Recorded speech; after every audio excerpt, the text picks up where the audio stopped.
Welcome to another episode of Shabbat Shmooze. This week's Parsha is Parshat Bechukotai. Now, there's something that is mentioned in this week's Parsha that I feel like right now, everyone in the world needs to hear. And it is so relevant and it is so apropos. In this week's Parsha, Hashem promises all of us that He will never abandon us. And as long as we keep the Torah and we keep Hashem's commandments, He will never abandon us and He will never destroy our land. Now, by that same token, it also mentions that, but if we do leave the Torah and the mitzvot, then we're kind of on our own, right? If we choose to abandon the Torah and mitzvot, there are consequences. Which reminds me of an amazing story Rav Pincus illustrates. To drive the message home that we are truly, in essence, Hashem's children. And the same way a father will never abandon his firstborn, his child, so too Hashem promises that He will not abandon us. So there was a story about of a boy named Yankala. And Yankala was learning in a yeshiva many, many miles away from his home. And one night, his father decides he wants to surprise Yankala by going and visiting him at the yeshiva. So Yankala's father enters the yeshiva, the beis medrash, and he's looking around and he cannot find his son.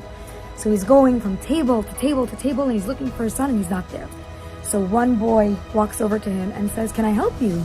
And he says, "Yes, my son, Yankala, I'm here to see him. I'm his father. I'd like to surprise him." And the boy says, "Yankala? Yankala doesn't take his Torah studying seriously. He's not in the beis medrash. In fact, he's probably in his room bumming out." And the father gets so upset and he's like thinking, like, what does that mean? My son's not in the beis medrash? That's terrible. And the boy says, No, don't worry. Even though he's not here, still come and look. Look at how many boys are here. Look at how many boys are learning. And the beis medrash is still packed even without him. So don't worry. Don't be sad. And the father stops and says, "You think it's a consolation to me that the entire beis medrash has children that are not my Yankala? I only care if my Yankala is in the room. It won't bring me nachat for my son if I see so many other boys here and not him." And that's so true with the way Hashem feels for us. You know, a Torah, an actual Torah, can be completely puzzle, unkosher, if one letter in the entire Sefer Torah is not correct, or if it's a little bit unkosher, or if one of the Rashi Tevot is slightly removed, it renders the entire Torah puzzle. We, the Jewish people, that's how we are.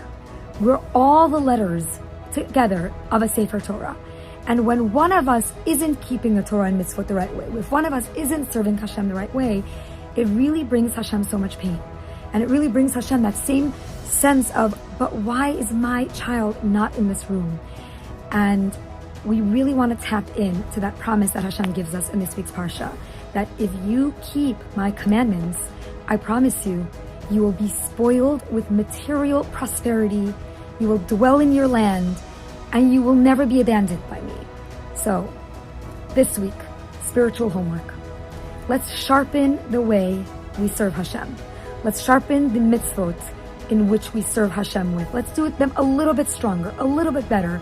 And if there's someone that is not in the beis medrash, why don't we take it upon ourselves to daven for them to return back to that room that will bring so much bracha and bring so much nachat ruach to Hashem. Shabbat shalom.